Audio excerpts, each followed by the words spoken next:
Ginquestion ni Majority Floor Leader City Councilor Rex Marcos Sarabia ang pagpasar sang proposed pedestrian ordinance ni Councilor Sedfrey Cabaluna. Ang ginpasar ni Cabaluna nga ordinansa kadungan sang ginpatigayon nga 32nd regular session sang 12th City Council kahapon nga adlaw, Agosto 19.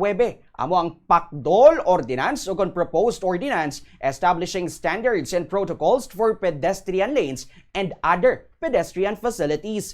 Ginbasihan sa sini nga ordinansa ang viral video sang pagpakdol sang isa ka lalaki sa rider nga wala nagpondo bisan pa nga may nagatabok nga mga tawo sa pedestrian lane sa Mandurriao. Sunog kay Sarabia bilang Majority Floor Leader kag kaupod ni Vice Mayor Lady Julie Grace Baronda sa pagmintinar sang order sa plenaryo. Katungdanan niya nga ipatuman ang parliamentary courtesy sa mga miyembro sang City Council. Pahayag ni Sarabia, paglapas ang parliamentary courtesy ang pagduso ni Cabaluna sa nga mga ordinansa. Pahayag pa ni sang konsehal, mayara na sang existing ordinance nga naga-regulate sa mga pedestrian.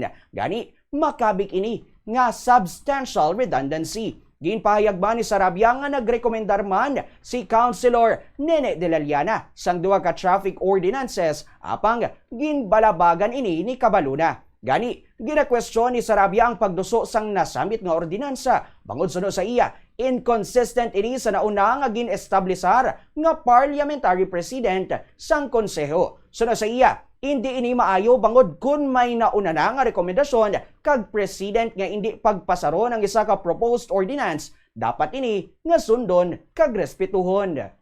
So not long ago, this chairman recommended not to pass the regulation of an ordinance regulating pedestrian lanes, citing that there is substantial redundancy as there are existing laws like Ordinance number 2008-393 and other national laws.